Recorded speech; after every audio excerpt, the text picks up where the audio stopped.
So good day everyone, Andrew De Silva here again, and welcome back to my channel and our series on the circulatory system. Today we're going to be looking at learning outcome 3.5 from the human and the social biology syllabus for the CSEC examination. Learning outcome 3.5 asks us to explain the concept of blood pressure, and in doing so we have to understand a couple of things, namely the cardiac cycle and what initiates and propagates the heartbeat.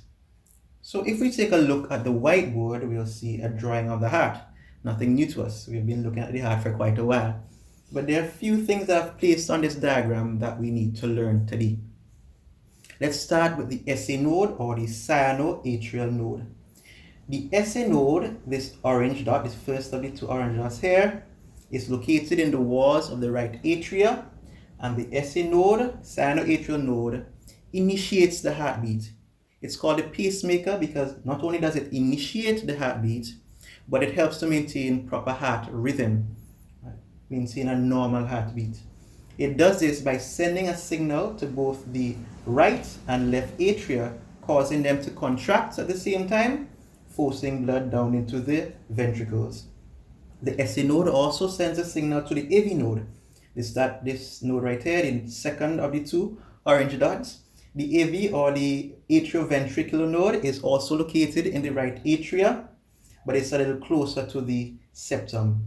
The AV node sends a signal down the bundle of His, as seen here, to the Purkinje fibers indicated in the green arrows. The Purkinje fibers send signals to the cardiac muscle in the ventricles, the ventricular walls, to contract from the apex. So the ventricles contract from the apex, the point there, upwards, forcing blood out of the ventricles.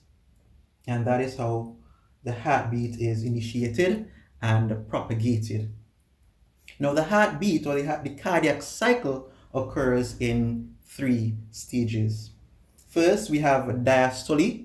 That's when the heart is relaxing and blood enters it. So the walls, the muscular walls of the heart are relaxing and blood enters the heart. That's diastole. The second stage is atrial systole, and that's where the two atria are contracting at the same time, forcing blood down into the ventricles. And of course, this was initiated by the SA cyanoatrial node. And lastly, we have ventricular systole. That's where the two ventricles are contracting at the same time, forcing blood out of the heart, out of the pulmonary artery and the aorta. And that, in essence, is our cardiac cycle. Now, when the heart beats, when the ventricles contract, forcing blood out into the arteries, pressure is exerted on the walls of the arteries as blood is forced through them. And this pressure is what we call blood pressure.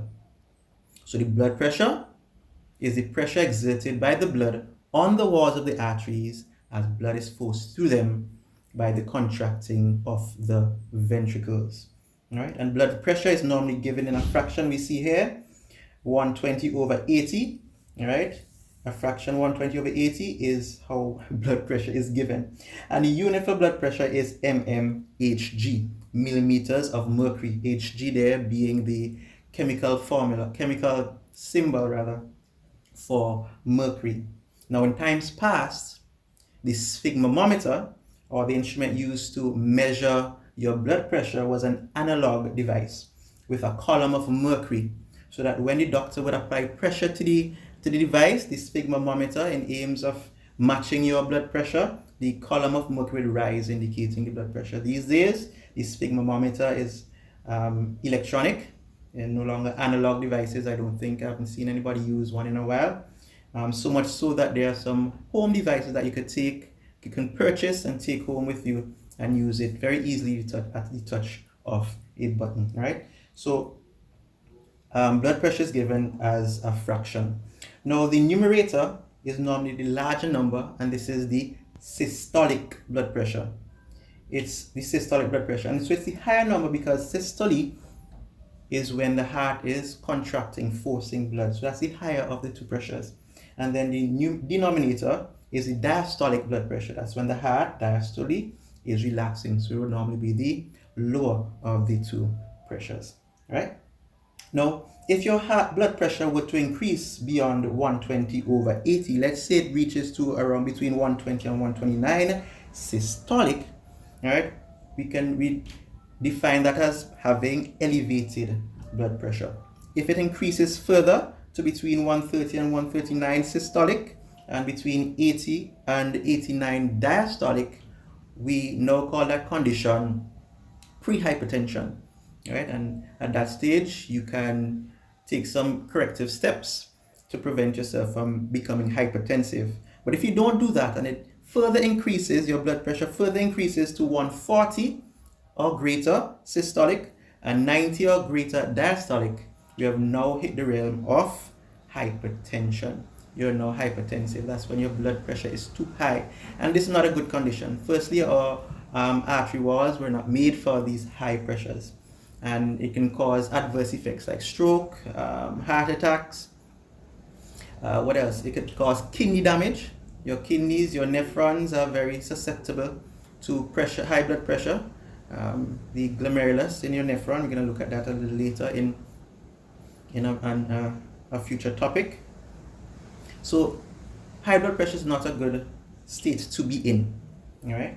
Some causes of high blood pressure include smoking, stress is a cause of high blood pressure. Your diet is a cause of high blood pressure. If your diet is high in cholesterol, particularly LDL, low density lipoproteins, this can cause the formation of plaques and atherosclerosis in your artery walls. This would reduce the ability of your arteries to be elastic. It will harden your arteries, and so it causes high blood pressure. All right. So as high blood pressure being being something you don't want to have, it's important that you know how to prevent it, right? So to prevent high blood pressure, 2 simple steps: eat healthy, reduce your cholesterol intake, and exercise. Okay. Now that we have completed the topic and answered the question and talked about the concept of blood pressure, I'm now going to give you a little summary followed by some questions that I would love for you to answer in the comment section below. So until next time, do enjoy.